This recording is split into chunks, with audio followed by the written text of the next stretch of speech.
News Talk 98.9, The Roar of Memphis. Tool Talk Radio with Joe and Allan.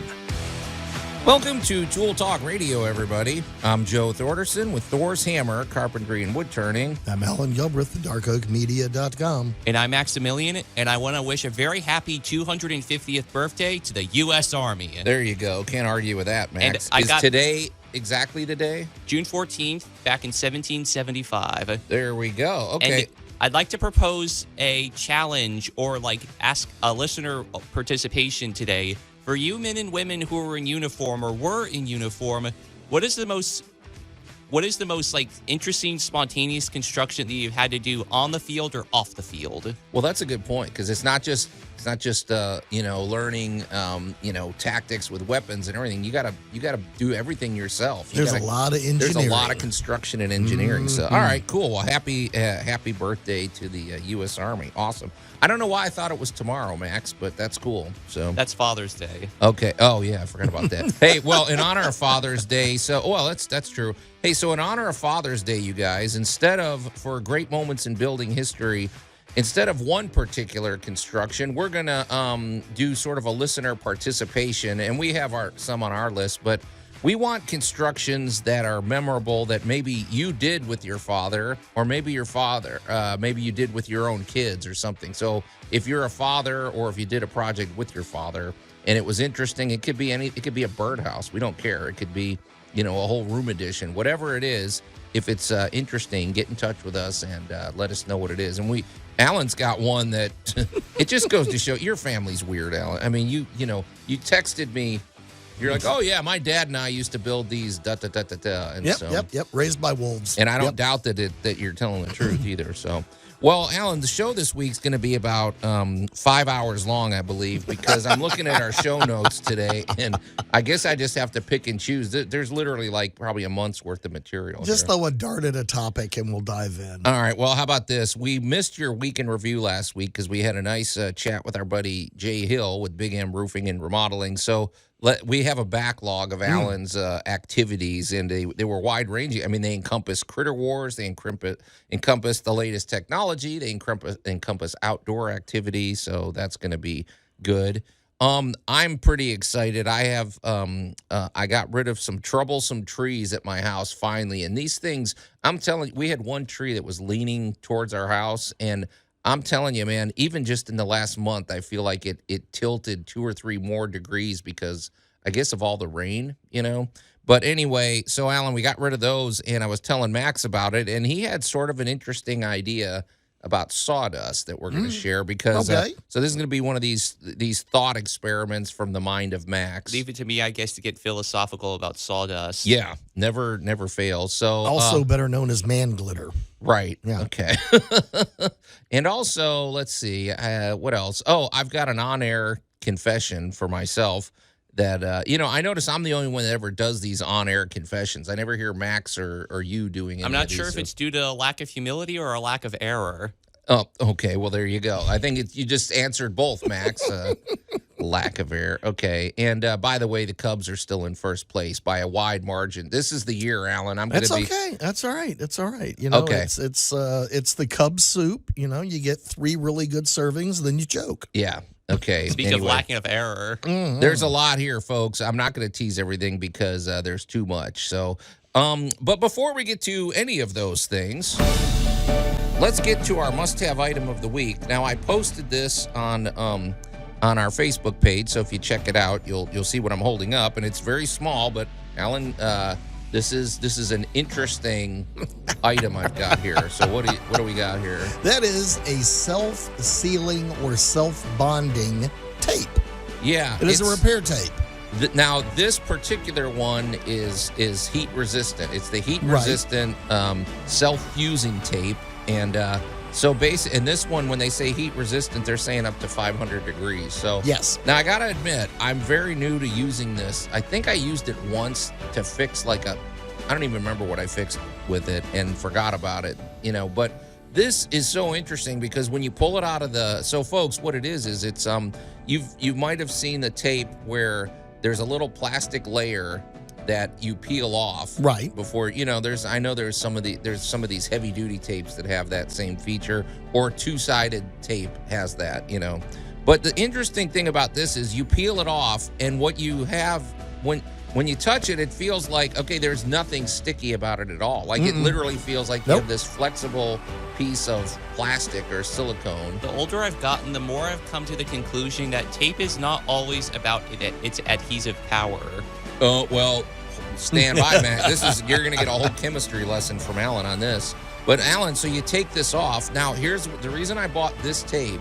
I think I mentioned that a couple of months ago, I had to fix our hot water. The hot water heater went out because I had to replace the, what is that? It's a thermocoupling. Right. Okay, which is just basically, folks, every 5 or 10 years, your thermocoupling is a little sensor that can go out. It's not a big deal. I think it was $40. It was it's not that hard to replace. So I replaced it, but there was a little gasket that is part of it that you have to take out and put back in. Well, this thing was so dried and brittle that it just basically came fell apart in your fingers. Right. Right. And so I had to fill a little bit of a gap that it wasn't exposed to the flame, but it was exposed to heat. Right. And I'm like, well, this stuff looks like it'd work. And so I got it, and I was shocked, Allan, shocked at how well it worked. So you pull this tape apart, you wrap it around whatever you do, but the trick is you sort of stretch it out, like you expand it and contract it. And when it comes in contact with itself, I've never seen anything that sticks like this, man. Well, what is going on here? Because I was very dubious about it, and then all of a sudden I put it on, and I was like, oh my gosh, this stuff's awesome. So, well, welcome to the science of polymer bonding. Talk to me. Well, welcome to our modern world is just the biggest thing I can tell you. Better living through chemistry. Yeah. What you are looking at is a chemical invention that is honestly designed. When you stretch it, you're actually breaking up the very, very, very thin outer coating, and you're allowing it to do what it does best, and that is stick to itself. Because if you go back a few weeks later and you've wrapped that around something and you were to cut that in half, you would not see layers.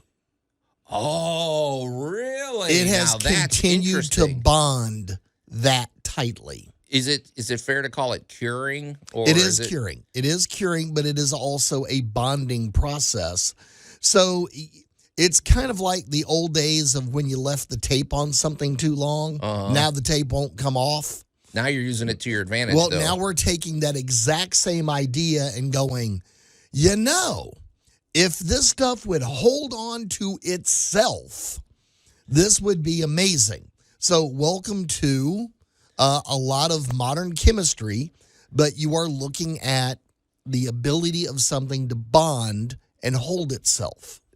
Can I offer a slight criticism? Not necessarily of the efficacy of this material, but it's just more along the lines of, are we becoming too advanced with regards to like our techniques with these things? Because it's like I'm thinking of in the event of the apocalypse, and it's like all of these advancements and everything are kind of come undone, and we have to resort to more simple techniques again. And so, are we kind of shooting ourselves in the foot by making our home improvement lives much more techie? No, we're actually stopped using arsenic to make things green. We've stopped using asphalt in our homes. Basically, all of these new technologies are supplanting technologies that honestly were killing us. Well, that's what I wonder, too, because like I said, we've said this many times before. I really feel that the more advanced we get with our technology, the more organic and the more natural things are going to start looking. And that speaks to me because I'm sort of a Luddite. Yeah. No, but I just think it's true. It's like, okay, you can work against nature or you can start working with nature. And when you work with nature, I think you get better results. So and it's also the advancement of different technologies. We operate at whatever the technology level is of the day. Right. And what you don't know, I hate to say, you don't know. Mm-hmm. So we thought asbestos was the greatest thing that had ever been discovered once upon a time. And then let's put it on our kids' playgrounds. And then 40 years later, we discovered, oh, yeah, you can't breathe because of this stuff. And, so as we move through technologies, happily today, we're getting to cleaner, safer, and in the instance of this particular case, very effective technologies that do make our lives a lot easier. This stuff, it made me wonder, Alan, because I also use sometimes epoxy glue, where it's a 2-part glue, where you basically you take one, you take the other, and you mix them. We have an activator, and you have a substrate. If you never mix those two together, they'll stay. They're gooey little gels. They're gooey forever. But then when you mix them, they become. You got 5 minutes. Is it similar here, like on a microscopic level? Well, you're exactly correct. It is all about that bonding and holding. Okay, cool. All right, well, there you go. Self-fusing, heat-resistant tape. It works marvels, folks. All right, you're listening to Tool Talk Radio. When we come back, I have an on-air confession. Tool Talk Radio with Joe and Allan. Why does no one visit me in my home? 'Cause your apartment smells like polygrip and cat pee. News Talk 98.9, the roar of Memphis. And welcome back to Tool Talk Radio, everybody. I'm Joe Thorderson with Thor's Hammer, Carpentry and Wood Turning, here with my buddy Allan Gilbreth from darkoakmedia.com and the Wiley Max over there behind the glass. All right, that was a pretty good one, I got to say. If you're just tuning in, we were talking about our must-have item of the week, and Allan, I don't know. It's raining hard when you can hear it through the roof of the studio here. So my son was at Bonnaroo this weekend. He sent me a video. They had like a whole tent. They had air mattresses. He was really proud of his setup. Then he texted us a few hours later and said the whole festival's been canceled due to weather. He was pretty bummed out, but yeah. I could see why they did. It's pretty harsh out there right now. It's welcome to the weather. Yeah, sorry, it's gonna do what it wants. Yeah, I know, but you're young. You'll live through it. So somehow you'll survive. You'll survive. Hopefully they give them a quick refund and everything. But anyway, okay. Well, Max, let's do this. I called you all here because I need some honest answers. Yeah, they all kind of broke. So, when do I start? There is a basket of oil-soaked rags above a wood-burning stove. Are you out of your mind? You put a jet engine on a lawnmower? This time, they are going to be held accountable. This time, they are the ones who will pay. Okay. I'm trying to remember all the references there, but anyway, I have an on-air confession, you guys. So, Allan, my house is a little older. As we know, as we've said. Well, it's 70, let's see it. I think it's we're not 73 horribly years now. old, but it has definitely reached. Let's just say you've done a lot to exacerbate the age. Yeah. I think we're at 73 years old now, but and it's got a unique history, as we've said in the past. Well, okay. In we've lived there 22 years now. Right. This is the first year I've ever thought to even do this, but we have kind of an older heater. Let's just be honest. Our furnace is a little bit older. And I said, we only use this thing really, honestly, maybe 4 months out of the year.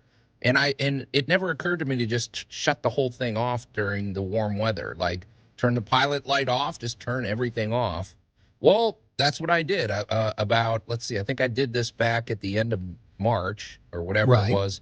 I shut it off, and I'm telling you, I don't know if it's just due to this, but the last 2 or 3 utility bills I've had have been substantially lower, like noticeably lower by maybe I don't even know, maybe $100 or something like that. So now, is it just coincidental? Now we've had really nice weather too. We've had a pretty mild spring where we weren't cranking the air conditioner every day and all that, but I still have to believe this plays a role, Allan. So is turning your pilot light off a big cost savings, or is it just because my furnace is so old, or is this the placebo effect, I guess? I'm going to say D, all of the above. Okay.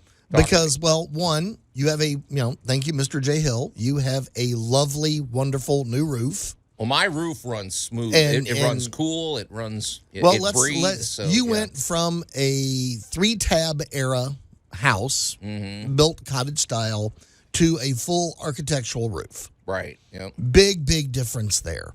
You have also been remodeling your kitchen. Okay. So little hot water drips and stuff like that have now all gone away. So and these are all we're gonna reverse the death by 1,000 cuts, and this is savings by 1,000 cuts. Well, I did tell you that when I removed our old dishwasher, I found a giant hole in the wall that was just exposed to the studs, which had no insulation. So we had 20 years of just jet draft. cold air draft Or blowing hot out. air, So, yeah. so you have been experiencing, I'm going to say, the gains of 1,000 cuts. Okay. All right. Now, you also have an old janky heater. Now, this is where I'm probably going to tick somebody off. Oh, boy. But when I was a teenager, a million years ago, dealing with very old homes and stuff like that, more than one went up in flames because they had a badly done, insert your adjective here, gas something. Whether it was a stove, a heater, a hot water tank, you shouldn't have really done this. There were a lot of those because, Right. And I really developed a horrible mistrust of anything gas powered. You don't even use gas for stoves. And I'm a chef, and I've stood in kitchens for years surrounded by gas inflamed everything. I will not do that at home. yeah. There is no gas in my home whatsoever. And now modern science is coming along and is kind of agreeing with me that even your pilot light is producing pollution in your home.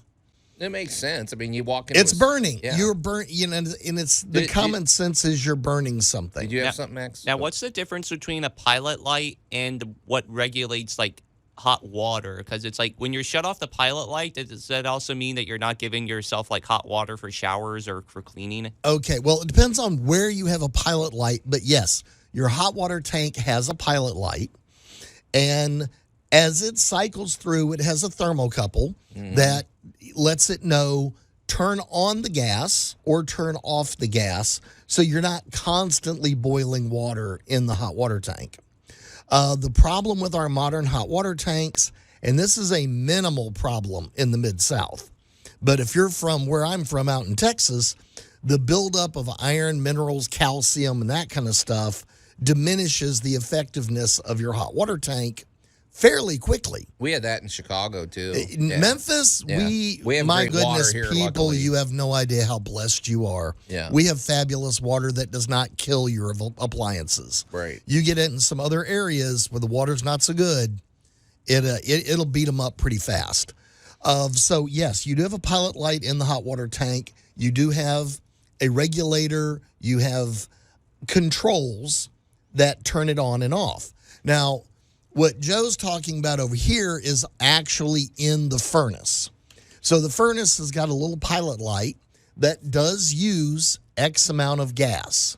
Nowhere near as much as if it were coming on and going off, but it is on, and it does burn all year long.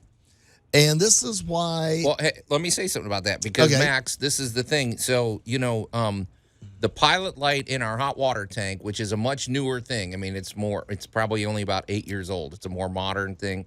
The pilot light, if I had to just, you look in the little window, the pilot light is very small. It's maybe an inch long. It's a tiny little thing. It's a tiny little flame. Well, when you look in the window of our furnace, the pilot is probably 3 inches or so long. Yeah, you got and it's old. wider. It's a much bigger flame. So, I mean, that's obviously you're using more gas to burn it. So. Now, is this a different scenario? Because I remember we talked on the shows in past episodes how if you're away and it takes a lot more to cool down a house again because it's like, oh, I'm going to be on vacation, might as well turn off the AC. But, however, it's better to actually have the ACs on a low rumble so that, it stays consistent. Is this a similar thing, or is this different since it's heat rather than cool? No, I think this is totally different. You're not, yeah. Well, you're kind of mixing different problems of one, the air conditioning is taken over for the heat at this point. So the heat is basically utterly inactive. And because you have such an old unit, it's going to operate at the efficiency of the age of that unit. Okay. So, yeah, it's got a big, huge pilot light in it, and it's got a big, long 3-inch burner sitting there. So it is obviously using quite a bit more gas than your brand new, shiny, electronically controlled water heater. So as responsible citizens of Memphis, Allan, should we tell people to turn their pilot light off or just leave it running? I will never tell anybody to counteract whatever their appliance says to do. All right. So just read the notes. If you have a brand new heater in a brand new house, follow those instructions. Okay. However, you are hitting kind of the old school way of doing things is, okay, winter's over, shut all this stuff down. Right. But you got to make sure it's shut down properly, and you got to make sure it's not leaking. That's what I was thinking is, you got to turn off that gas. Well, I got my new gas sensor thing. There you go, because I know you do. Yeah. That's what I was thinking is the idea of should we be doing something that's against the instructions, or if it's not listed as an instruction, should we be doing it anyways? Or well, we don't want to get sued here, Max, so we're going to say follow the instructions. You always follow the instructions, so. Wink, wink. Yeah. Nudge, nudge, wink, wink. Anyway, that's my on-air confession. I don't know whether you answered my question or not, but the utility bill's down. I'll continue to report in throughout the summer. You're listening to Tool Talk Radio. When we come back, we're going to find out what Allan's been doing for the last 2 weeks. Tool Talk Radio with Joe and Allan. Ow! Those gears down there really hurt. News Talk 98.9, the roar of Memphis. And welcome back to Tool Talk Radio, everybody. I'm Joe Thorderson with Thor's Hammer, Carpentry and Wood Turning, here with my buddy Allan Gilbreth from darkoakmedia.com and our pal Max over there behind the glass. And if you're just tuning in honor of Father's Day, in a little bit, we're going to share, instead of great moments in building history, we want to have great building projects that you either did with your father, or if you're a father, projects that you did with your kids. And this is listener participation as well. So if you've got any of those memorable projects, it could be a birdhouse, or it could be a room addition, it could be an entire building. We don't care. Whatever you did and it formed a nice memory, we want to hear about that today. So get in touch with us at the Big M Roofing and Remodeling Hotline. In a minute, oh boy, we got a backlog of Allan's activities in Allan's Week in Review. But before we get to that, we want to talk about our friends over at Groundworks. I'm wondering, Allan, okay, this rain has been relentless. I don't remember such, we're going on 6 weeks of. Every week. It's not usually this rainy, especially coming into June. I told you, Bonnaroo got canceled over there. And so we're halfway into June and it's just raining and raining. And so I wonder what that's doing to the business for our friends over at Groundworks. They're very busy. Yeah, no kidding. So, well, it's not good. If you've got foundation issues, let's put it this way, I doubt this rain is making them any better. So foundation issues really don't fix themselves. They can't be ignored. And so the good news, though, is foundation problems aren't always that catastrophic. Sometimes it's a fairly simple remedy. But either way, foundation concerns have to be addressed. That goes to the top of the list when it comes to home improvements that have to be done. And sometimes, you may have a basement, or you may have a crawl space, or you live on a slab, and every foundation has its own dynamics, and sometimes the problems manifest themselves in unusual ways. If you've got ants that congregate in some area, if you've got an odd smell, if you've got, creaking floors, if you have those stair-step cracks going up the bricks of your home, or the inside above your doors, any of those things could indicate a foundation problem. And sometimes if you just walk around the outside of your house, you're going to notice things that don't look right on the edge of your home. All of these problems can be addressed. Groundworks, the great news with Groundworks is they come out, and this is not just some guy with a clipboard walking around. This is a comprehensive home inspection, and it's free. They come out, they bring their detecting equipment. They have moisture detectors. They have cameras. They basically, it's like going and getting a doctor's appointment. It's like a free doctor's appointment where they inspect your home, they inspect the foundation, and then they basically show you the results that they found and tell you the best path forward. And so, it's really something you should take advantage of. The free consultation is a huge advantage. So, and if there are problems, they can address them. If it's a simple problem or if it's a pretty big solution that's needed, they can take care of it all. So get in touch with our friends at Groundworks. Just go to groundworks.com and book your free inspection today. All right, Max. Well, here we go. Oh, the humanity. So, Allan, last week, we never got to your week in review, and when I was looking at last week's notes, it was already a pretty big list, and then you've added to the list. So you're going to have to be selective here, man. I don't know what you're going to... It sounds like you were all over the map. But. We were a little bit of everywhere, but we're going to start with a patio. Okay. Of course, a lot of the neighborhoods in the Mid-South in Memphis are getting older, and... not all of our, how should I say, construction practices of the past were good. Yeah, I lived through the 1970s, Allan. I know what you're getting at. So, you bashing my asbestos? Yeah, I'm bashing a lot of stuff of, and bless our hearts of. A lot of neighborhoods were kind of dozed and built. Right. And they didn't necessarily, let's just say there was an old adage of contractors buried their dead. Yeah, you always usually talk they about dug that. a hole and shoved those tree stumps in it or whatever, and, not the best of ideas. So here we go. So we have this beautiful patio, but it's huge. I mean, this thing is in a giant semicircle coming off the back of the house. It's covered for about 75% of it. However, it slopes. It goes slightly downhill to the pool. Okay. So there's been a lot of soil movement. So some cracks have appeared here and there. So we had to go back and fill those cracks. And this is where I'm going to say, all right, there are a lot of really good products out there for patching a concrete crack, right? Plain old-fashioned caulk is not one of them. Yeah, that's not. It's okay. Yeah, and she's like, well, we got out here and we did the best we could, and I kind of reached down and picked up the end of the caulk out of one crack and just pulled the 8-foot-long worm out of the crack. That's not going to work. It separated and didn't do good. And even that adhesive, supposed sidewalk crack repair stuff never really works either. It all fails. All they do is they basically add some sort of like, they add a little sand, they add a little whatever to make it texture feel, but it's not. It doesn't matter. That stuff does not expand. You're going to have to get down in there with some concrete patch, or a thin mix.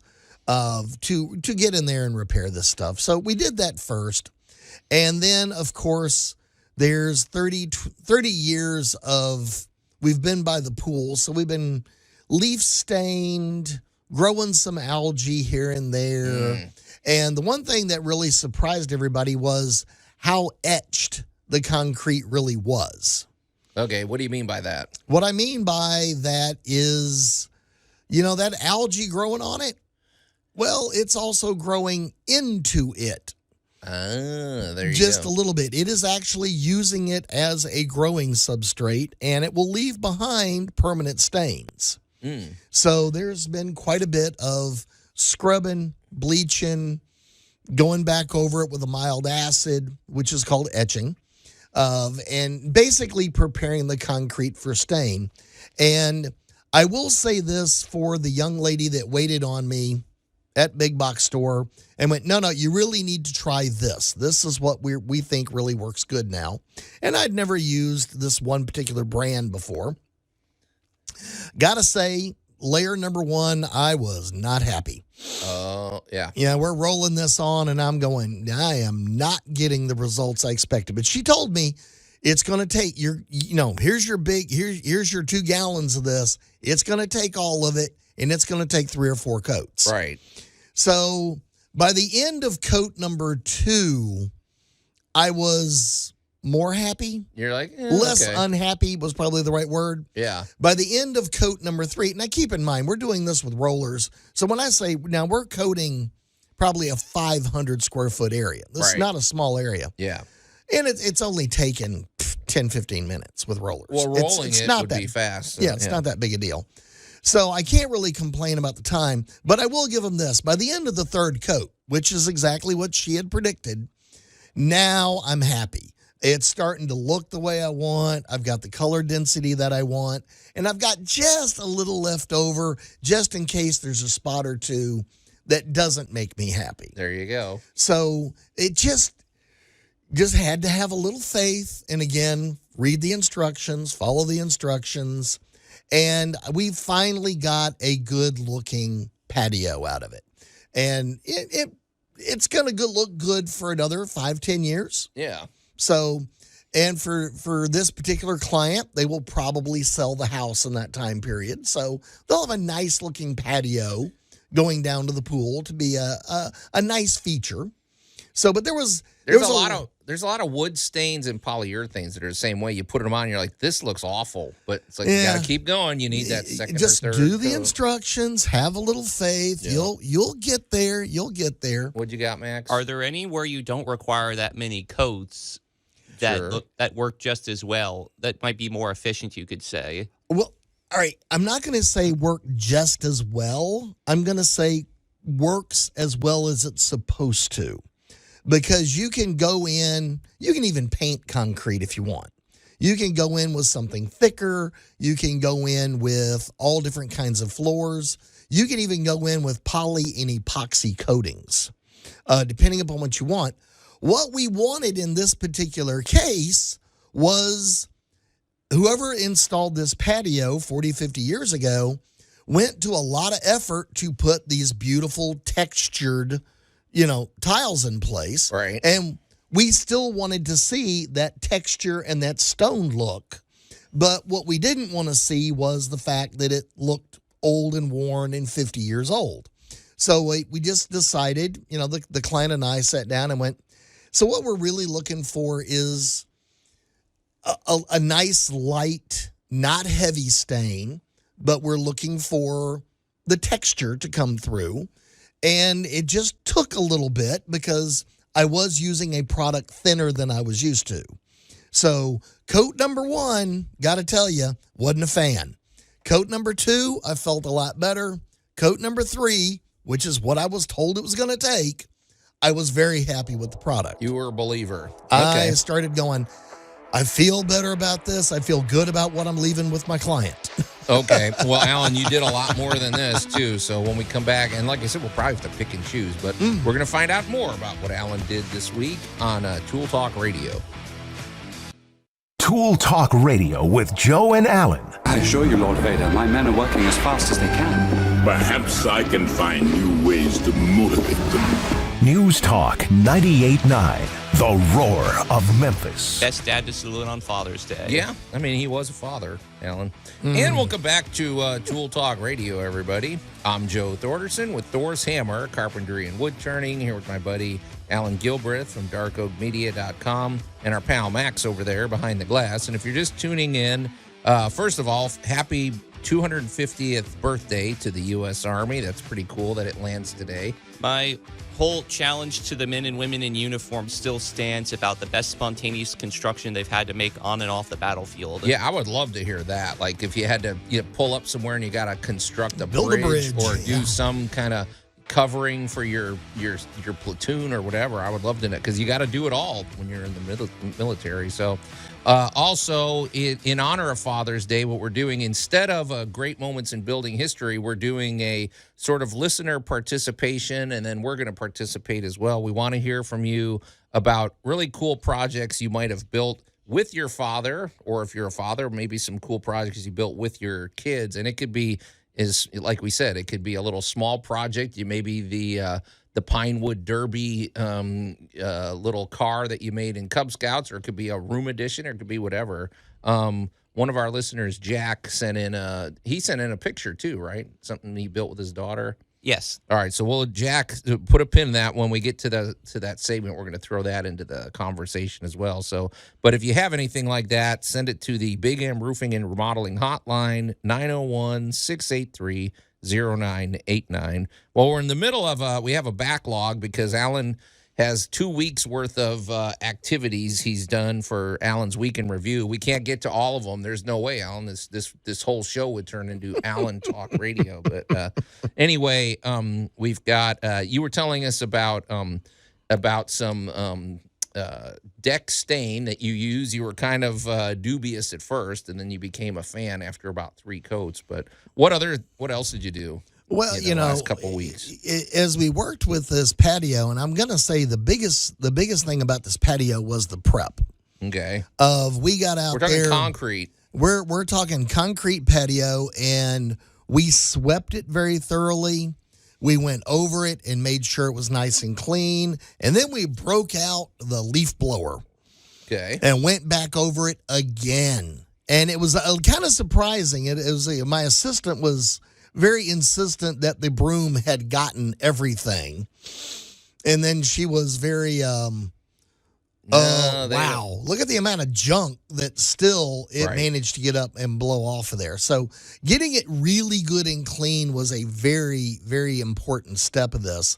However, in the process of doing the cleaning there were a number of raised flower beds not too far from where we were working. And it's just one of those things where you see something out of the corner of your eye. Mm-hmm. And it's kind of like, all right, what the heck was that? Oh, boy. So upon further investigation much to the adoration of everyone involved, a family of cottontail bunnies was living in the raised bed under the rosemary. Now, wait a minute. Okay, because they dig holes. They had dug a hole under. They had gotten up into the raised bed, gone under the very full-sized rosemary. This was not like you just went to the big box store and bought one for $9.99. Yeah, this one's been there a while, and it's a full-size bush. And if you looked underneath it, there was a little rabbit warren running along the side of it, and there were 3 little baby bunnies in there. Oh gosh. Okay. So that brings the job site to a halt. That shut everything down for a good hour because the bunnies were, of course, unbearably cute. And as a funny side note to that, this whole past couple of weeks has been get on the job, move the critter. Get on the job, move the critter. Of looking at a basement for a lady, the first thing I noticed was something running loose in the basement. So I moved a couple of things and picked up about an 8-inch long black and yellow salamander. Who's been down there who knows how long. Oh, yeah. I got a call from another friend of mine who's getting her pool liner replaced, but she swears she saw something moving down there. Yeah. So, all right, so you got to climb down in there, and you get down there when you start sloshing water. And, all right, besides all the tadpoles, and there were a lot of tadpoles. Oh, gosh. Oh, look, there's a baby turtle. Yeah. So, now somebody on the job site has a brand new baby turtle because, everybody went, oh. So this time of year, my critter war advocation is look carefully because everything is a teenager Yeah. Oh, yeah. That's a good point. So. I got a question related to these types of critters. Why is it that we only really see like a surface level of critters in our yards? Like the majority of times we just mostly see like squirrels or robins or whatever. But then you have to look really deep in order to find the possum or to find the rabbit warren or the salamander. All right. Well, most everybody cares that you're human and doesn't want anything to do with you. Of the amount of skunks, coyotes, snakes, oh my gosh, the number of snakes in Memphis, Tennessee would absolutely horrify the average person if they knew. If you live in Midtown, the chances that you have a gray or black racer snake living in your backyard is about 80%. Yeah. Which isn't a bad thing as long as they eat they're not bad bite bugs. You. Yeah, Right. they eat bad bugs. They don't want to see you. They don't want to have anything to do with you. But the amount of salamanders, lizards, little critters that go through your backyard is legion. If you had any idea what was really happening out there at night. Yeah. Being in the South and being in a very tree-enriched city. There's one thing you will notice. If you fly over Memphis, we're green. We have a lot of trees. Oh, yeah, we've said that.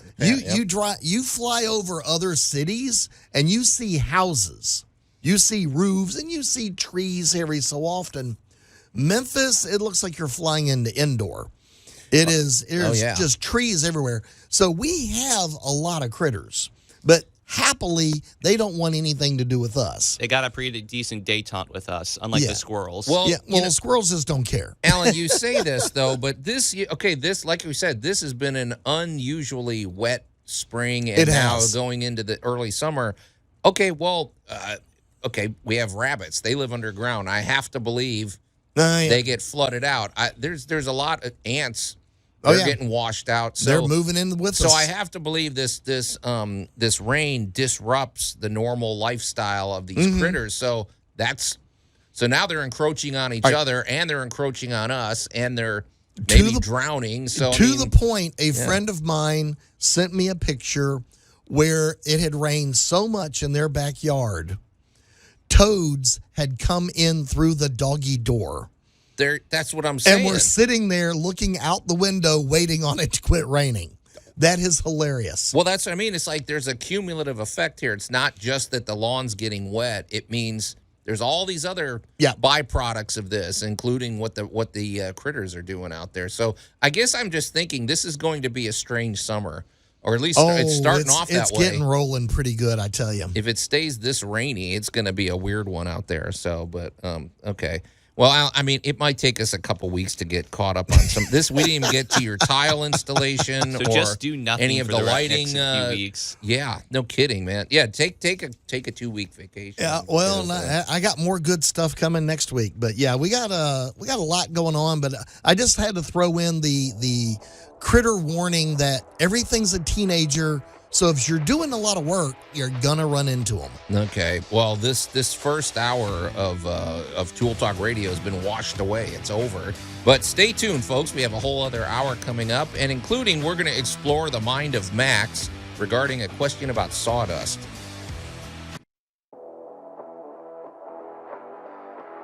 News Talk 98.9, The Roar of Memphis. Tool Talk Radio with Joe and Allan.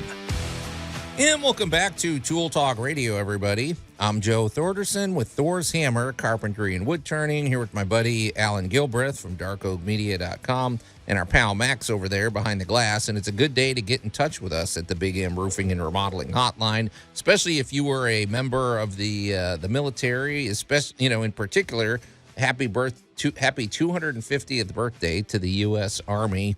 And Max has not a challenge, he has a request on the table. If you were ever part of any military branch and you had an interesting construction project out in the field or maybe back at your headquarters, he'd like to know about it. Because, we know that soldiers have to do a wide range of duties. Also, in honor of Father's Day, instead of one great moments in building history, we want to hear if you've got any good building memories. Maybe you built something with if you're a father, maybe you built something with your kids, or maybe your kids built something cool with your father. Do Lego sets count? I mean, I guess. I think so. I mean, they can be very complex. Yeah. I'm gonna have to say they do. Or it could be something small like that. Or it could be something big, like you built a whole building, you built a barn, you built a room addition or something. If you've got good memories, we're gonna share those. Allan probably is gonna steal the show though, because the stuff you told me you built with your dad's kind of stands alone. And unfortunately, if you're Amish, you can't text in about your accomplishments. Oh. Well, is that Wow. true? Okay, thanks, man. Wow. Send in a written message, I suppose. Carrier And we'll get it in a couple weeks. Oh my gosh. Jack's Help, got one. help We have me. one of our listeners, Jack, that sent in something he built with his daughter. So we're gonna get to that shortly. So it's all out on the table here for Tool Talk Radio. Get in touch with us at the Big M Roofing and Remodeling Hotline, 901-683-0989. All right, but let's shift gears, Max. And now, Tool Tales with Tool Talk Radio.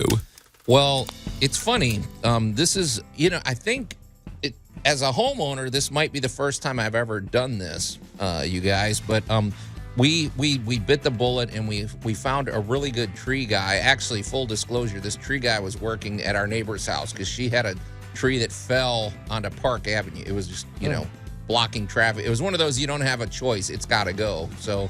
But we really liked him, and then he did some other work at our property, and we got a quote, and it was really reasonable, and we liked his technique. Allan, we know tree guys, there's a right way to do it and a wrong way, and if they pull up and they don't have the right equipment and they don't have the right, and they're not saying the right things, you get the red flags. It's like, run. Big time. Well, this guy was the total opposite. He was great, and so he took care of. We've had these trees. We had one tree that had to go, and then we had about a third of a tree that was hanging over, like really. I mean, I don't know.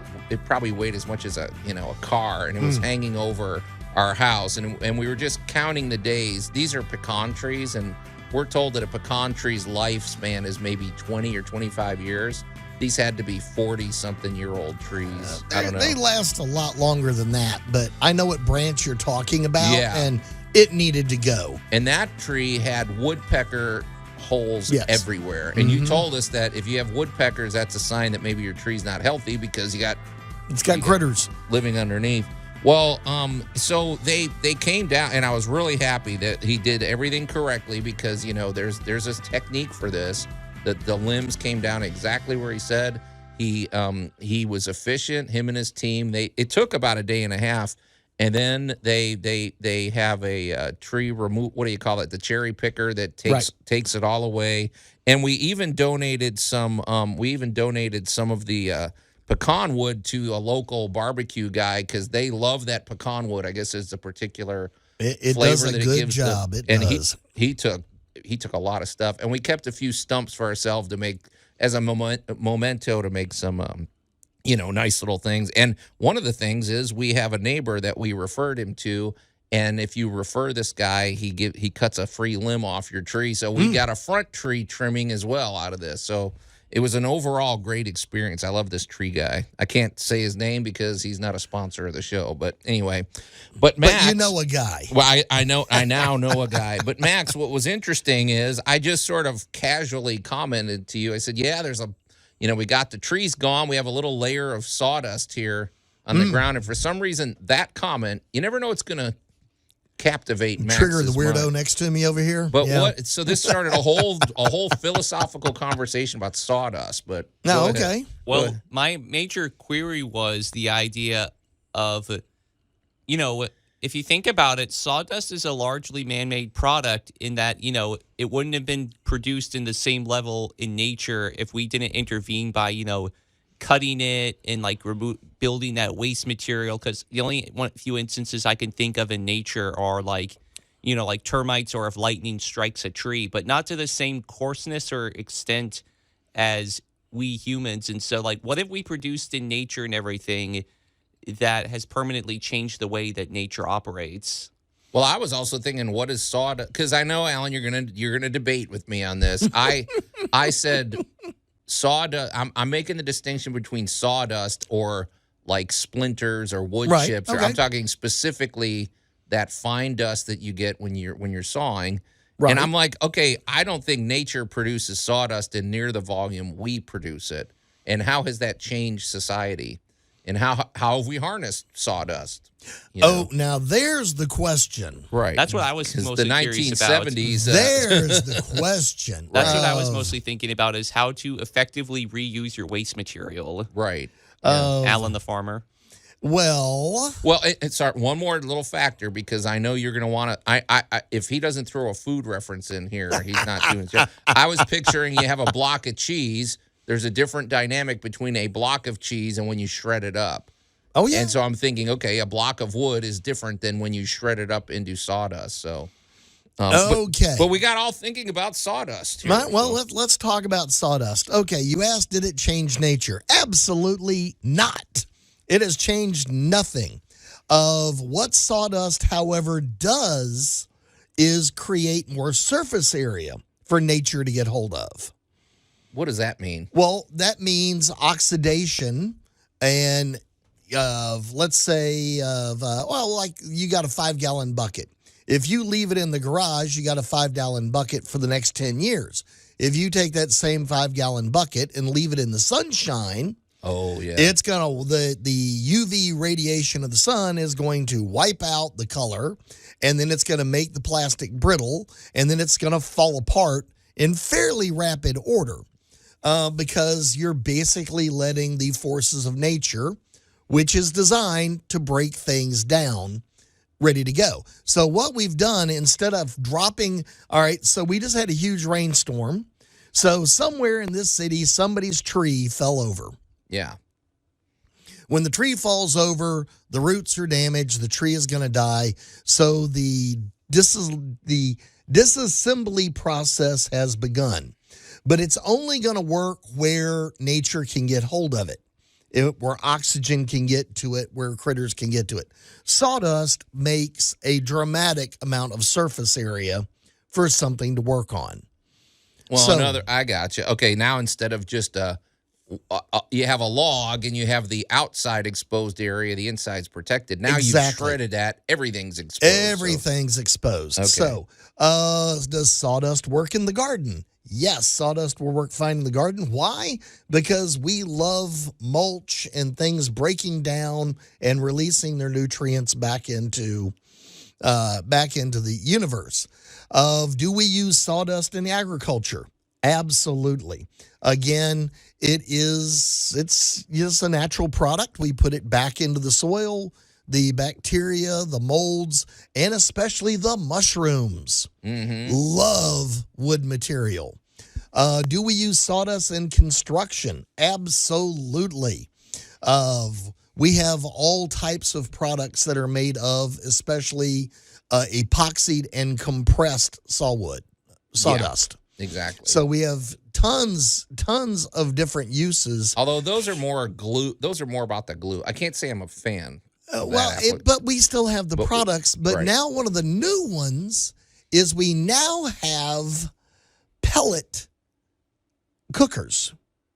Okay, yeah. Barbecue pellets. Well, guess what those pellets are made of? Yeah. Compressed sawdust. There you go. Of different types. So do we waste sawdust? Absolutely not. Do we make plenty of it? Absolutely.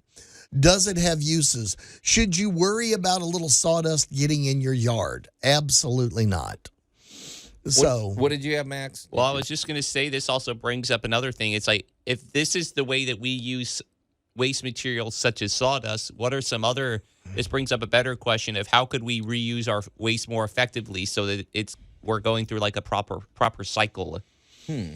Yeah. That is actually an entire episode all by itself. I'm going to tell you to go to the Discovery Channel and look up a terribly named show that is called The Wonderful World of Dung, D-U-N-G, and it is all about unpopular waste products and how amazingly useful they could really be. Okay. There's There's even what happens to all the leftover food at the buffets in Vegas. Okay. So, yes, All good right. waste products can become wonderful new things. All right. You're listening to Tool Talk Radio. We're going to take a quick break, and we'll be right back. Tool Talk Radio with Joe and Allan. Extraordinary events call for extraordinary actions. We form an allegiance to use sudden violence. Do you have the tools to turn a wooden mop handle into a stake? Which size? News Talk 98.9, The Roar of Memphis. What tools do you need to turn them? I mean, I'm thinking either a giant pencil sharpener or just a knife or something. I don't know. Oh, no. So much easier. Okay. Whatever. We'll debate that off the air. And welcome back to Tool Talk Radio, everybody. I'm Joe Thorderson with Thor's Hammer, Carpentry and Wood Turning, here with my buddy Allan Gilbreth from darkoakmedia.com and our pal Max over there behind the glass. And if you're just tuning in, this is one of those days where it behooves you, if you missed any of the show, to go back later and check out the podcast version, because we covered quite a bit, Allan. So, I mean, how do people do that if they want to do that? All they got to do is pop over to tooltalkradio.com and they can follow along with, honestly, years of content. Just pick a show, dive in, and as I love to tell everybody, we make amazingly good background noise. Yeah, I'd say pop us on and leave us on. The show's good for listening to, especially while you're doing a home improvement project. So, okay, and also it's the 250th birthday of the U.S. Army, so that's on the table. Max wants to hear from anybody in the military that had any cool construction projects that they had to accomplish, maybe out in the field. And we there's still time. We're in a moment. We're going to get to our great moments in building history, which is not just one moment. It's going to be good moments that you remember. If you're a father, maybe a project you built with your kids, or if you're a kid, a great project you built with your father. I'm just reminded of that line from One Flew Over the Cuckoo's Nest. I'm not talking about one thing. I'm talking about... And you can contribute as we're discussing, because we've got a contribution from a listener, and we're also going to mention those. Before we get to that, though, I just want to say I would be remiss, Allan, if I don't mention this. You know, one of the things with this, we had our neighbor's tree get... after we got our trees cut down, the neighbor had a tree cut down that was... It was a dead tree hanging over the power line, which was just a ticking time bomb. So our new tree guy that we like, he called MLGW, and they just basically took the line down. They had to detach it from our house, from the weatherhead, and lay it on the ground to make everything safe. And then when it was time to come back, the guys came out, and I was talking to them as they did it, and I was just reminded again of how much we really have it made here in the Mid-South in terms of I have nothing but respect for MLGW, especially like the line crews. I've never had a bad experience with those guys. They're like the salt of the earth, in my opinion. They have a good attitude. They get it done. They never complain. Well, I haven't seen it. We've met so many members of the workforce out at the shows and the home shows and all that stuff that we do. Of hats off, because they are out there. I mean, what is the old post office? Rain, shine, sleet, snow. It doesn't matter what the disaster is or why your power's out. They're out there taking care of it. Yeah, and it's just absolutely hats off to you guys and every girls time. And everybody. Yeah, and I'm like, I don't think I'd want to do this every day. And I mean, they're dealing with high voltage situations. You got to have pretty steady nerves and everything else, but they always do it with a smile. So any of you MLGW line people out there, man, we really appreciate your work. So. Okay, Max, let's shift gears now. And now, great moments in building history. So, as we said, this is going to be reminiscences about great building projects gone by. I think all of us have one to offer, and we got one from a listener as well. And I have kind of a funny one if we have time to get to it. But Max, why don't we start with our listener? We want to hear great projects that maybe you built with your kids, or you built with your father or something. So, well, this comes from Jack, and it's awfully funny because we were talking about sawdust in the last segment, and he says that he was a professional sawdust maker and an extremely amateur woodworker. But that was That was a pretty couple good. weeks ago. Yeah. But anyways, he said when my oldest daughter was about 18, she decided she wanted to learn woodworking. So we built this farm table out of boards I had lying around. She was tireless with sanding and finishing. It was so much fun to make this table, but so wildly special to have her beside me.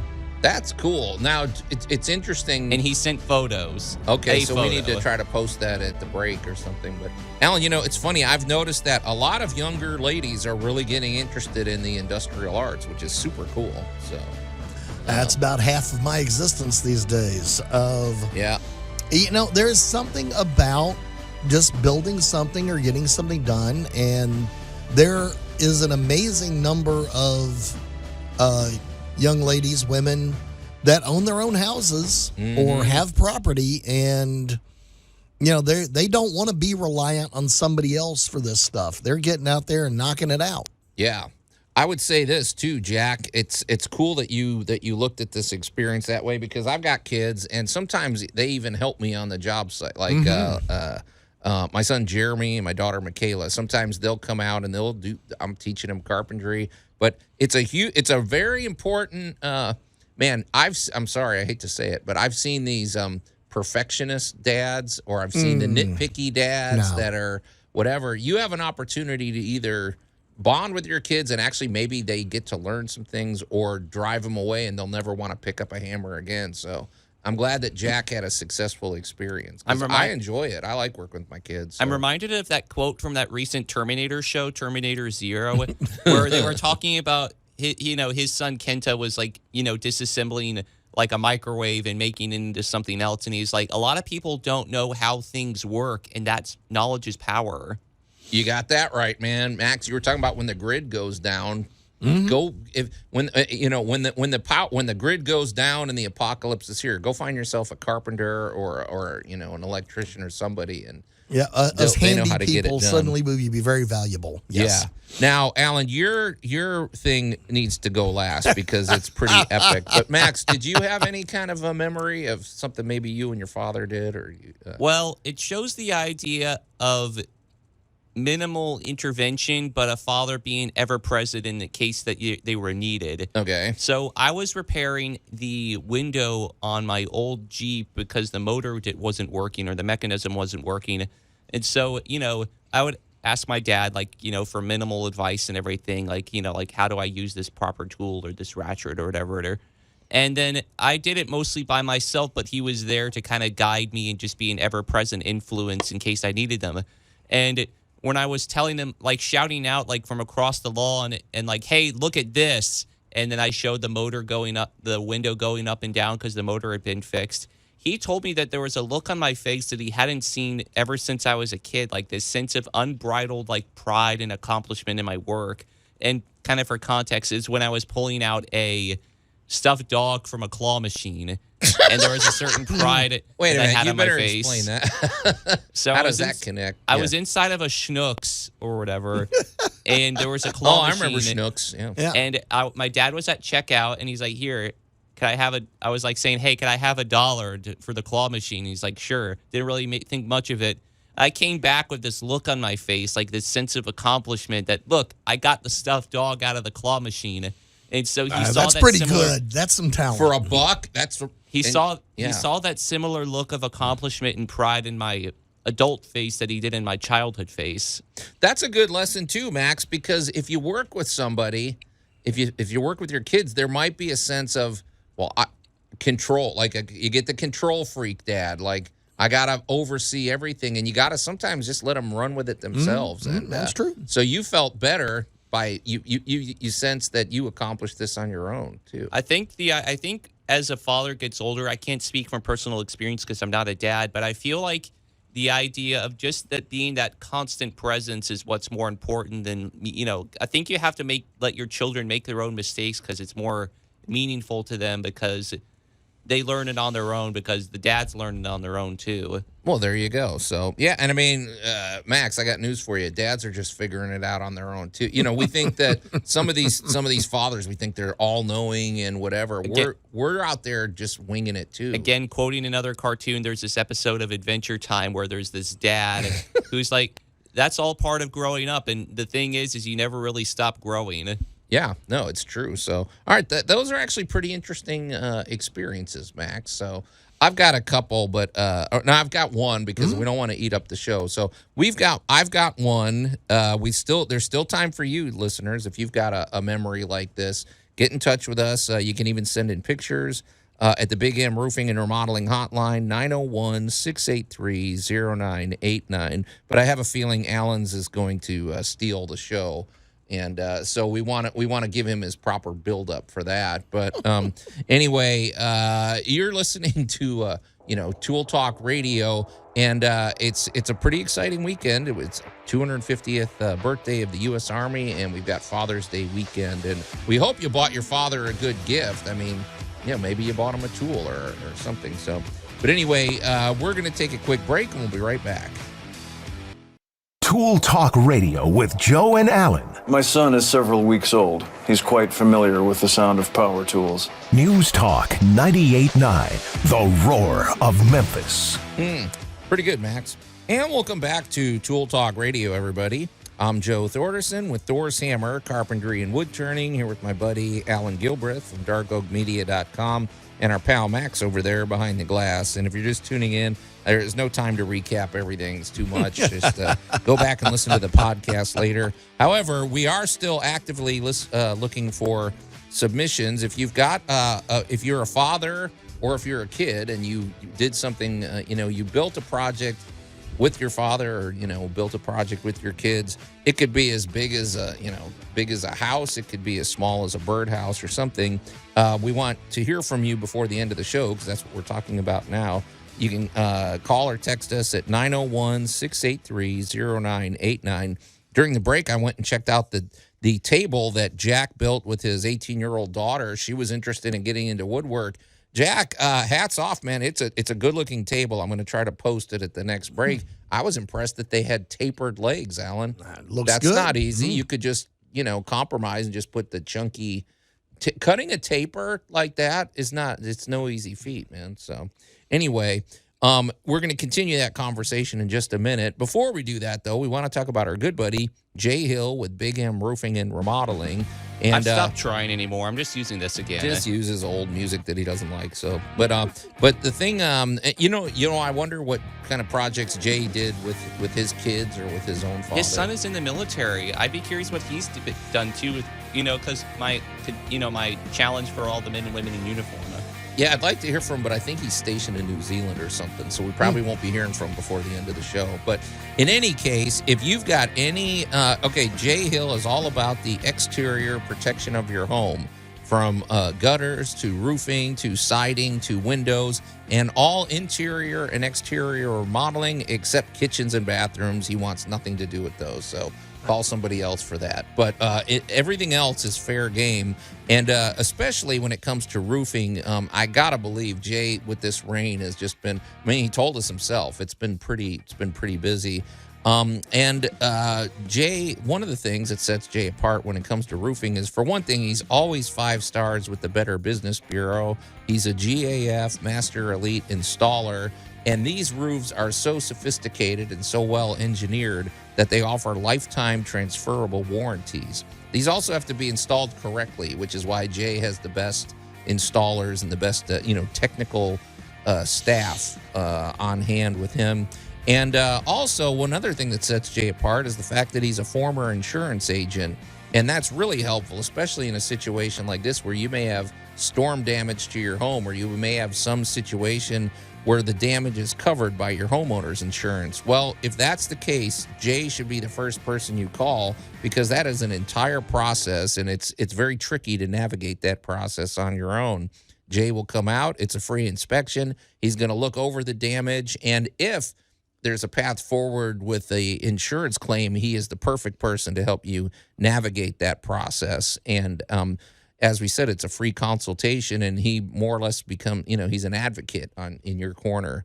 Jay also just brings a unique energy and enthusiasm to every project, and he's hands-on. He wants you to call him directly, which we always appreciate. So when you call this number, you're going to talk to Jay Hill himself, which is great. So call Jay at 901-484-5645, or go to bigmroofingandremodeling.com.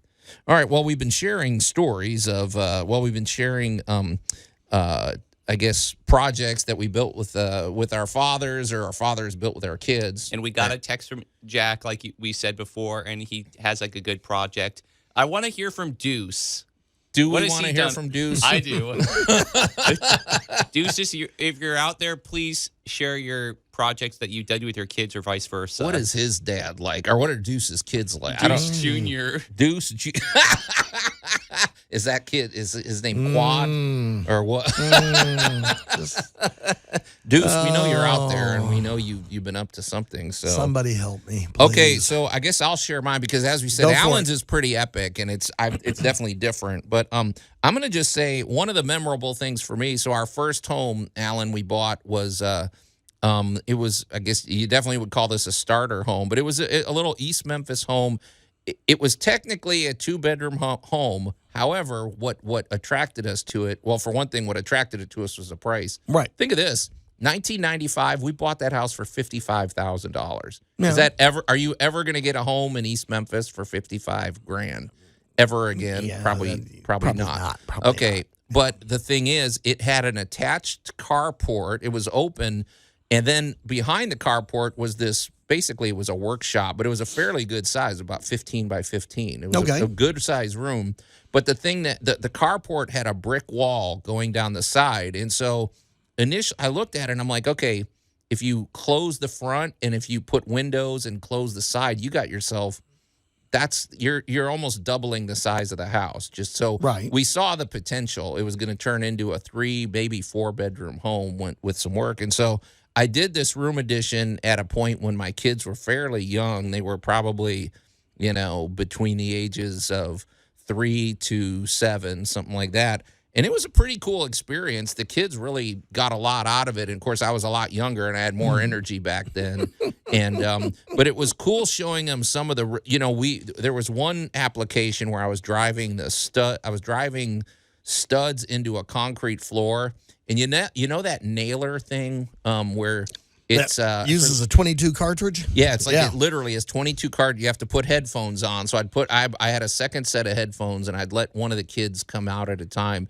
And you smack it with a hammer, and it just blasts that nail into the concrete. And they thought that was the coolest thing ever. It is. Yeah. And then my son would come out, and he'd I guess there was this sort of education they got out of it, because they learned that there's a lot that goes into a house. There's, they see what goes on behind the walls and where wires are run and why things operate the way they do. So I feel like it was cool for me, and it was definitely satisfying, because when we sold that home, we sold it for more than double what we paid for. I mean, we made a nice little chunk of change, and it was a pretty satisfying project, and it really helped our family because we needed the space. Right. And so I would have to say that was one of the more satisfying projects I did with my kids. So, okay. Yeah, that's awesome. Very civilized, very nice project, and everything went the way according to plan. There was no hiccups, really, which is rare. Excellent. So, but Allan, that doesn't hold a candle to what you've got on the table. So, all right. I'll just pick an easy one, but I'll preface it by... my father was a delightful white-collar gentleman, a.k.a. he had a swivel chair job. Yeah. Not necessarily. I thought he was in the field sometimes, too, though. Well, hang on. Okay, I was going to say. The words were issued in my house on more than one occasion. Oh, my goodness, your father has a screwdriver. Go see what he's up to.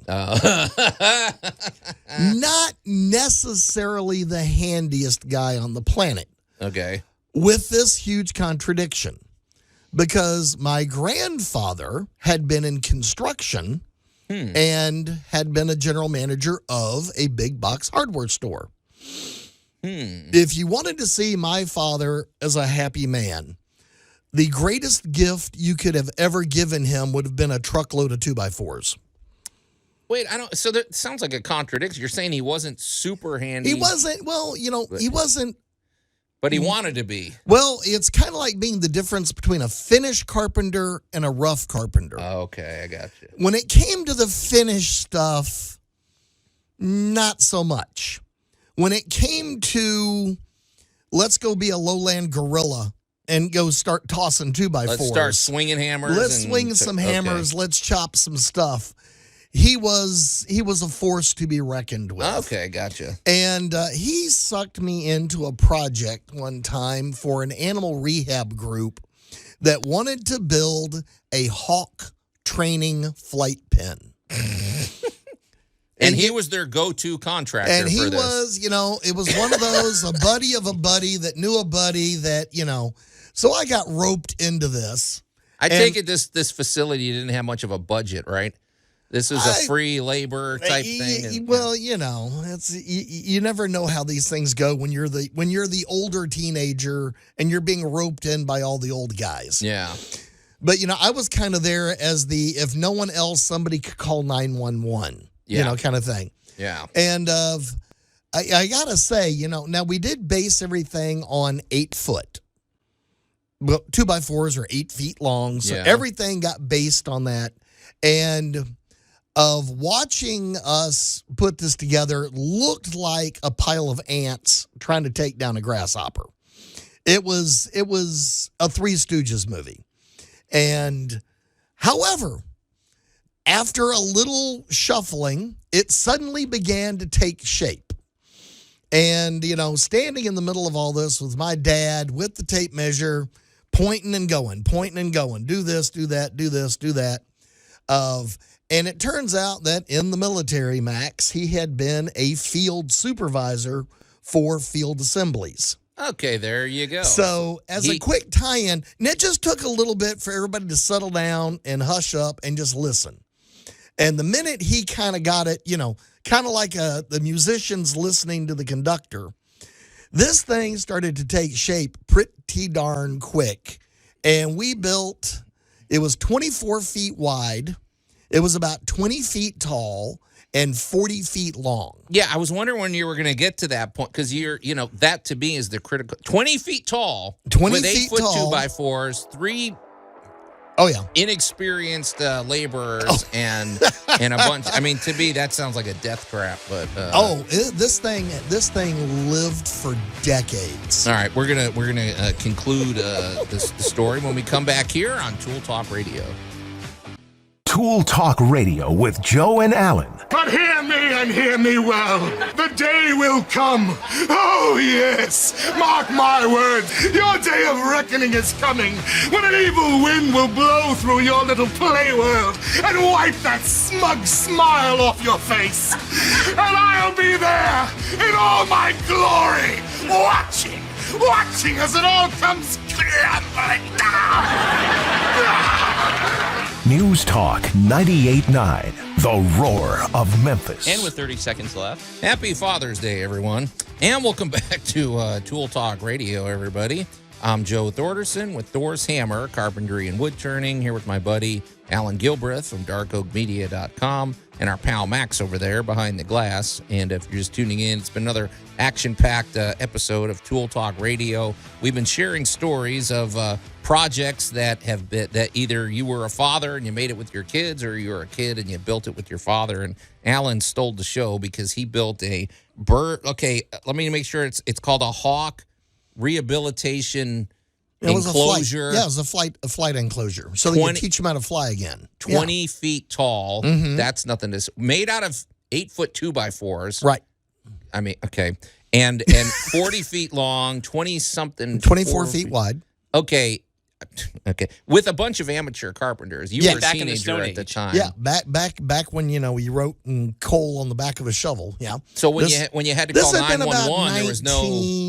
This was probably about 1982, 80, somewhere around 82, 83. Okay. Yeah. No cell phones when you had to call 911. Oh no. That just seems implausible to me that you could make something that tall out of 8 foot 2x4. Obviously, you were wrapping and stacking and whatever. Oh yeah, you were sistering up, and like I said, they had an entire truckload of 2x4s. Somebody donated to them, or yes, I don't know.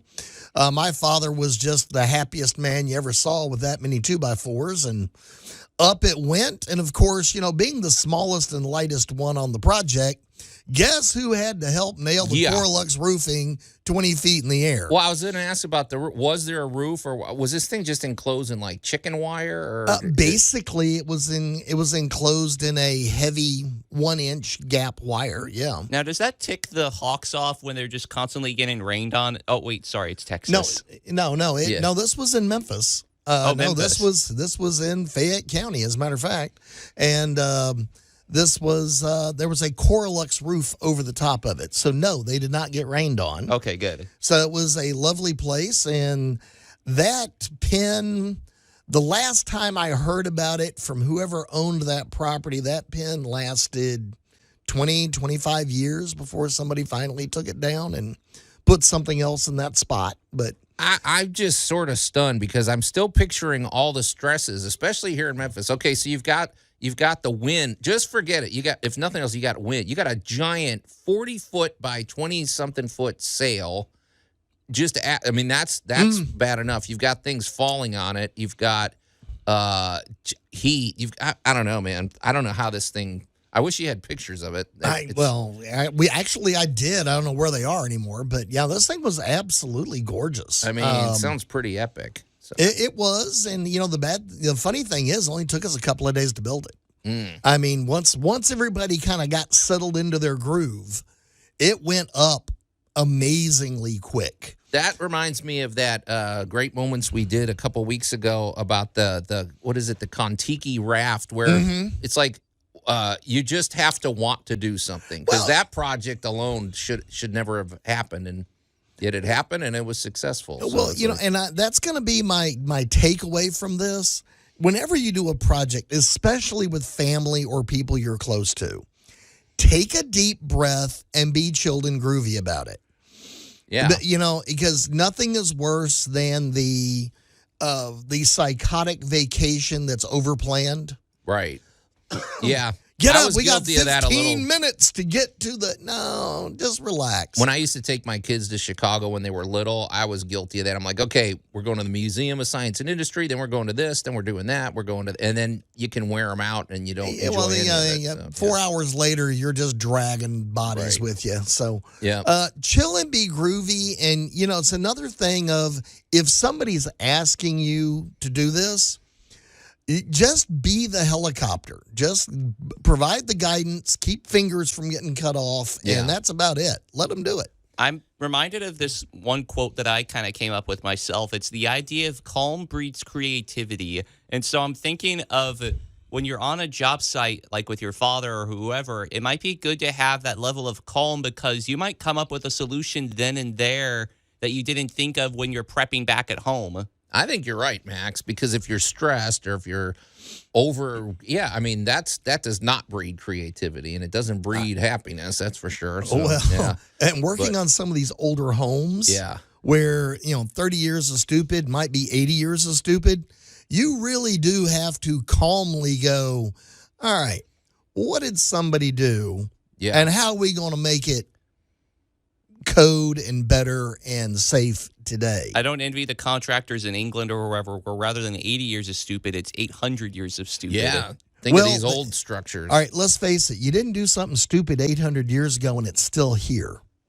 You did something right. Well, that's probably a good point. So, hey, well then, this seems like a good opportunity. I know I've shared the story in the past, but sometimes there are life lessons by something badly done. And I've told this story before, so folks, if you just bear with me. But my wife told me a story about her dad, and he was he sounds a lot like your dad, only maybe not nearly as skilled as your dad was, but he was an engineer.